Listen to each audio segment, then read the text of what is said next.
বাঁকুড়ার তালডাংরায় চালক সহ বালি বোঝাই ট্রাক্টর আটক। জয়পন্ডা নদী থেকে বালি তুলে নিয়ে যাওয়ার সময় আটক ট্রাক্টর আটকান তালডাংরার বারোমেশা গ্রামের বাসিন্দারা। অবৈধভাবে বালি তুলে পাচারের চেষ্টার অভিযোগ। চালক বৈধ কাগজ দেখাতে পারেনি বলে অভিযোগ। চালক সহ ট্রাক্টর পুলিশের হাতে তুলে দেন তালডাংরা ব্লক ভূমি ও ভূমি সংস্কার দপ্তরের আধিকারিকরা।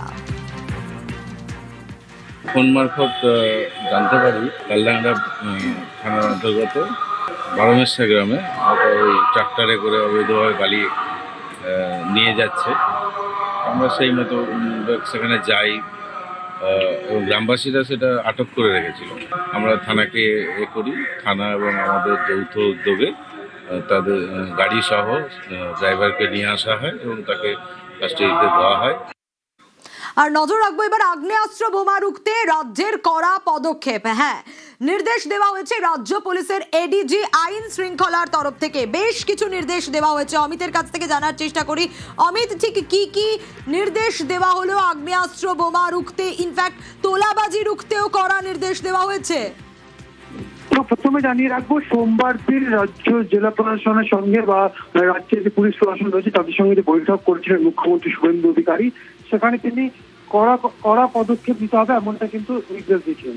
তারপরই রাজ্যের এডিজি আইন শৃঙ্খলা তরফে যে নোটিফিকেশন ইস্যু হয়েছে তাতে স্পষ্টত বলে দেওয়া হয়েছে যে বোমা, গুলি, বিস্ফোরক বা বেআইনি অস্ত্র উদ্ধারের ক্ষেত্রে কড়া পদক্ষেপ নিতে হবে, কড়া ব্যবস্থা নিতে হবে, নজরদারি বাড়াতে হবে। এমনকি যে সমস্ত মালখানায়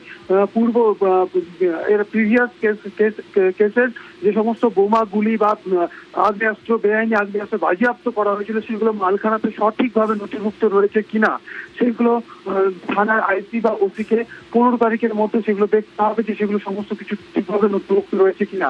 একই সঙ্গে এসডিপিও বা ডিএসপি কেও 2 সপ্তাহ সময় দেওয়া হয়েছে, তারা যাতে থানার মালখানায় গিয়ে ভিজিট করে, নিজের সরজমিনে পরিদর্শন করে দেখেন যে মালখানায় বেআইনি অস্ত্র যেগুলো আগে বাজেয়াপ্ত হয়েছিল সেগুলো ঠিকমতো মজুত রয়েছে কিনা বা সেগুলো নথিভুক্ত রয়েছে কিনা। এই বিষয়গুলো যেমন দেখতে বলা হয়েছে। একই সঙ্গে বেআইনি অস্ত্র উদ্ধারের ক্ষেত্রে কড়া পদক্ষেপ নিতে বলা হয়েছে পুলিশের পুলিশ একেবারে, এবং তোলাবাজি রুখতেও কড়া ব্যবস্থার নির্দেশ দেওয়া হয়েছে। অমিত, সঙ্গে থাকো।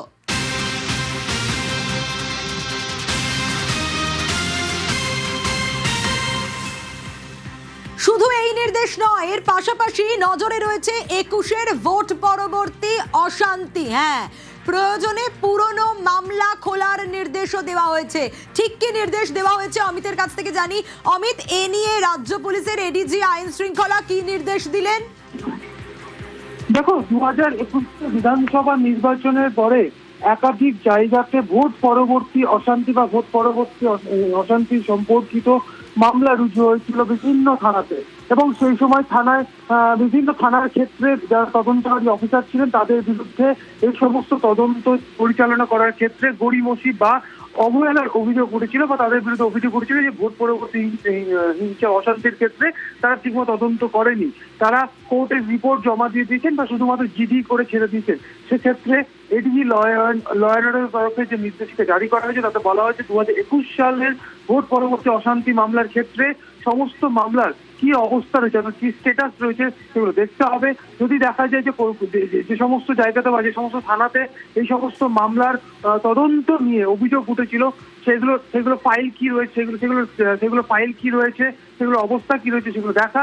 যদি মনে হয় যে সেগুলোকে পুনরায় তদন্ত করতে হবে তাহলে কেস রিওপেন করতে হবে এবং তদন্ত করতে হবে। এবং একই সঙ্গে কোন কোন মামলায় চার্জশিট জমা পড়েছে, অভিযুক্তরা আদৌ শাস্তি পেয়েছে কিনা, কি শাস্তি পায়নি বা শুধুমাত্র জিডি করে ছেড়ে দেওয়া হয়েছিল, এফআইআর করা হয়নি, তাহলে যদি এফআইআর করা না হয়ে থাকে কেন হলো না, যদি এফআইআর করার প্রয়োজন মনে হয় নতুন করে তাহলে সেই সমস্ত মামলায় নতুন করে আবার এফআইআর করতে হবে। এই মর্মে নির্দেশ দেওয়া হয়েছে। বেশ।